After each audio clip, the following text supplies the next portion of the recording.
Ustaz, saya ingin bertanya tentang waktu solat. Seperti mana yang kita tahu, waktu syuruk dan lepas asar tidak boleh menunaikan sembahyang sebarang solat kecuali kecuali ketika berada di Masjidil Haram di Mekah.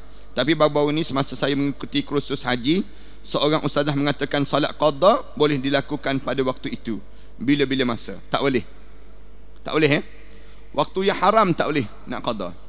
Sama ada tu pandangan ustazah tu, anda tak tahu hujah daripada mana. Tapi waktu yang haram, Rasulullah SAW sendiri tak suruh. Qada ni pun tak ada dalam hukum fiqh. Qada tu pun tak ada dalam hukum fiqh. Apatah lagi kita nak kata qada pada waktu yang haram. Lebih-lebih lagi lah tak perlu dia panggil demikian. Soalan kedua tentang baca Al-Quran. Ada yang mengatakan sewaktu uzur tidak boleh memegang dan membaca Al-Quran, walaupun ada setengah ayat dan Al-Quran menjadi amalan doa pada saya setiap hari. Contohnya Fatihah, ayat kursi 4 kul.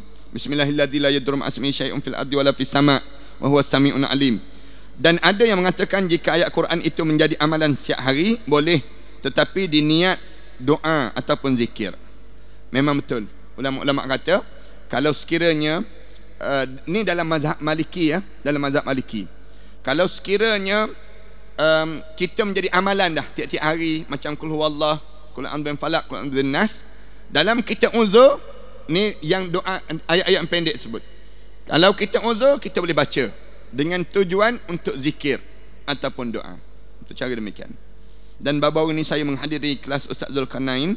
Beliau menyatakan dalam uzur boleh baca tapi tidak boleh memegang Al-Quran. Betul. Betul pandangan tu boleh dibaca, tapi kalau mazhab Syafi'i baca pun tak boleh, pegang pun tak boleh. Itu mazhab Syafi'i dah.